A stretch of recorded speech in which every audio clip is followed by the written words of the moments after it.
దేవునికి మహిమ కలుగునుగాక. మీ అందరికీ నా హృదయపూర్వక వందనాలు తెలియజేస్తూ పరిశుద్ధ గ్రంథంలో నుండి సామెతల గ్రంథము 8వ అధ్యాయము 32 నుండి 36 వచనముల వరకు గల దేవుని వాక్యాన్ని చదువుకొని చిన్న ధ్యానం చేసుకుందాము.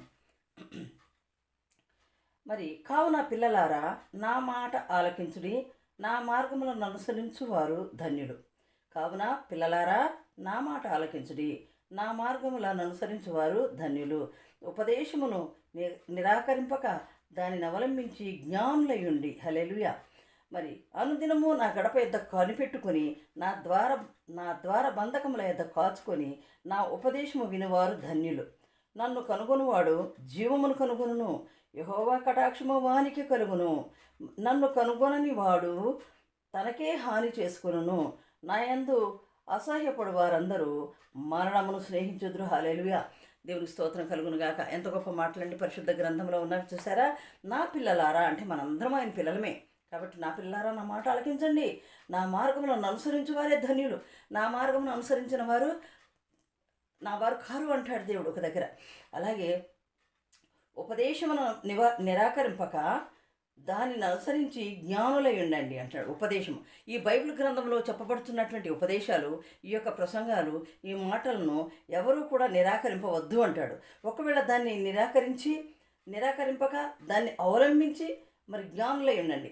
నిరాకరింపకూడదు.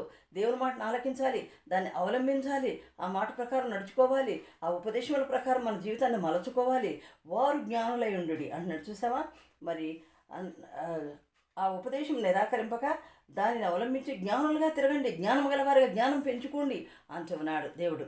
అలాగే అనుదినము నా గడప యొద్ద కనిపెట్టుకుని నా ద్వారబంధకముల యొద్ద కాచుకొని నా ఉపదేశము వినివారు ధన్యులు. హల్లెలూయా. దేవునికి స్తోత్రం కలుగును గాక.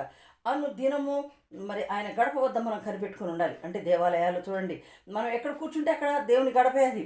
మనం ఇంట్లో ఉండి ప్రార్థించినా, మనం బెడ్రూమ్లో ఉండి ప్రార్థించినా అది దేవుని గడప దగ్గర ఉన్నట్టే.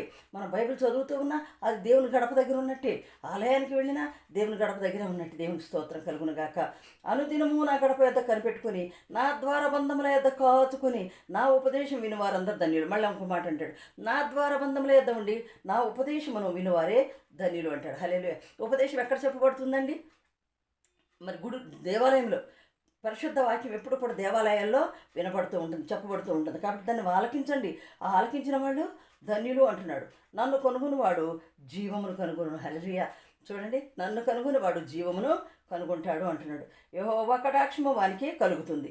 దేవుణ్ణి కనుగొనాలి, అప్పుడు మనకు జీవం దొరుకుతుంది. అలాగే యెహోవా కటాక్షము కూడా